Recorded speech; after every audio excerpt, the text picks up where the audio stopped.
Let us see the question. Four charges Q1, Q2, Q3, Q4 of same magnitude are fixed along the x-axis. X is equal to minus 2a, minus a, plus a, 2a. Positive charge Q is placed on the positive y-axis at a distance b greater than 0. Four option sign of these charges are given in column 1. The direction of forces on the charge Q is given in column 2. Match column 1 with column 2. तो यहां पर चार charges हैं, column 1 में इनका sign दिया गया है, कॉलम 2 में आपको इस पॉइंट पर जो फोर्स है, ठीक है, उसकी डायरेक्शन आपको कैलकुलेट कर। तो सबसे पहले अपन डिस्कस कर लेते हैं यहां पे की कॉन्सेप्ट क्या है, बेसिक कॉन्सेप्ट क्या है। तो यहां पर जो बेसिक कॉन्सेप्ट है, ठीक है, बेसिक कॉन्सेप्ट है नेट इलेक्ट्रिक फील्ड। ठीक है, ये नेट इलेक्ट्रिक फील्ड का जो कॉन्सेप्ट है ये किस तरीके से, तो थोड़ा डिटेल में डिस्कस कर लेते हैं। देखिए यहां पर अगर पॉजिटिव चार्ज है और यहां पर भी पॉजिटिव चार्ज है और यहां पर एक कोई थर्ड पॉजिटिव चार्ज, तो ये इसको रिपेल करेगा इस तरीके से, ये इस तरीके से रिपेल, इन दोनों का जो रिजल्टेंट है वो इस डायरेक्शन में आएगा, फाइनल रिजल्टेंट। ठीक है, ये यहां पे आपको फाइनल रिजल्टेंट इस डायरेक्शन में आएगा। ठीक है, अब अगर एक और दूसरी सिचुएशन आप देखें कि यहां पर पॉजिटिव चार्ज है और यहां पर नेगेटिव चार्ज है और ये पॉजिटिव चार्ज है, तो ये रिपेल करेगा और ये अट्रैक्ट करेगा, तो रिजल्टेंट इस डायरेक्शन में आ जाएगा। तो दो चीज आपको माइंड में रखनी है इस क्वेश्चन में कि दोनों पॉजिटिव चार्ज होने पर ये चार्ज पॉजिटिव नेगेटिव कुछ भी हो, डायरेक्शन जो है वो इक्वेटोरियल लाइन में ही आएगी।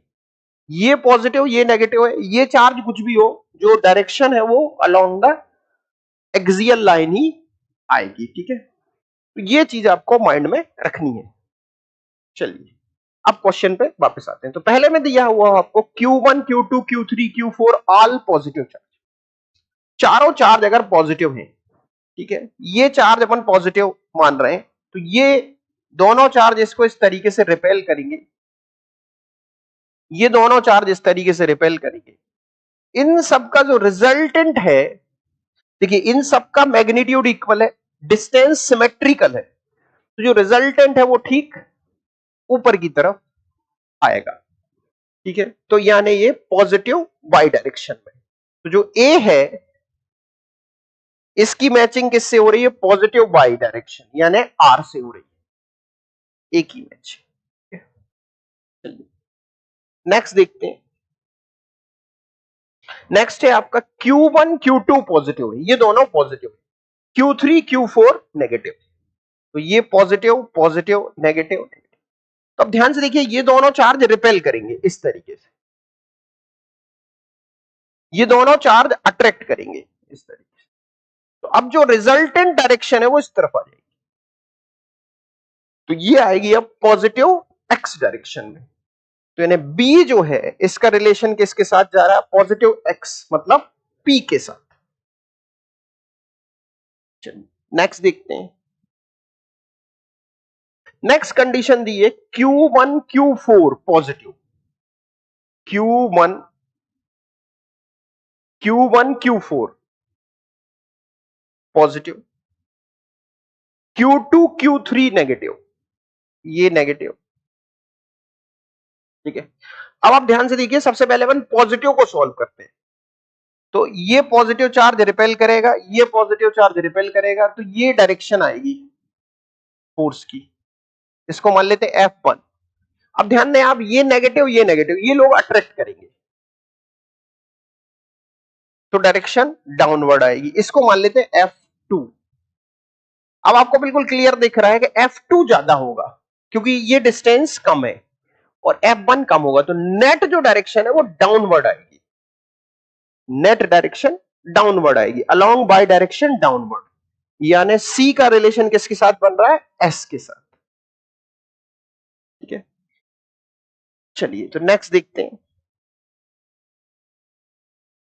Q1, Q3 पॉजिटिव हैं, Q1 Q3 ये पॉजिटिव,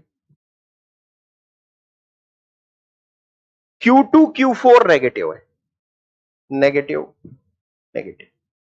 अब यहां पे आपको बहुत ध्यान से देखना है, सबसे पहले आपको सॉल्व कर लेना है इन दोनों को, Q1 और Q4 को, एक पॉजिटिव एक नेगेटिव है। तो ये देखिए, ये रिपेल कर रहा है, ये अट्रैक्ट कर रहा है, तो ये डायरेक्शन इस तरफ आ जाएगी, इसको आप मान लेंगे F1। अब सॉल्व करें Q2 Q3 को, तो ये अट्रैक्ट करेगा, ये रिपेल करेगा, तो ये डायरेक्शन इस तरफ आ जाएगी, ये आ जाएगी F2। आप देख सकते हैं F2 की वैल्यू ज्यादा होगी क्योंकि ये डिस्टेंस कम है, ठीक है, और F1 की कम, तो net answer along the F2 आएगा, यानी नेगेटिव एक्स डायरेक्शन। तो डी का जो फाइनली आंसर बन रहा है वो किसके साथ बन रहा है, Q के साथ बन रहा है। तो आप यहां से देख सकते हैं ए का रिलेशन आर के साथ बन रहा है, बी का पी के साथ बन रहा है, सी का एस के साथ और डी का क्यू के साथ। तो फाइनली जो अपना आंसर हो रहा है वो कौन सा हो रहा है, ए।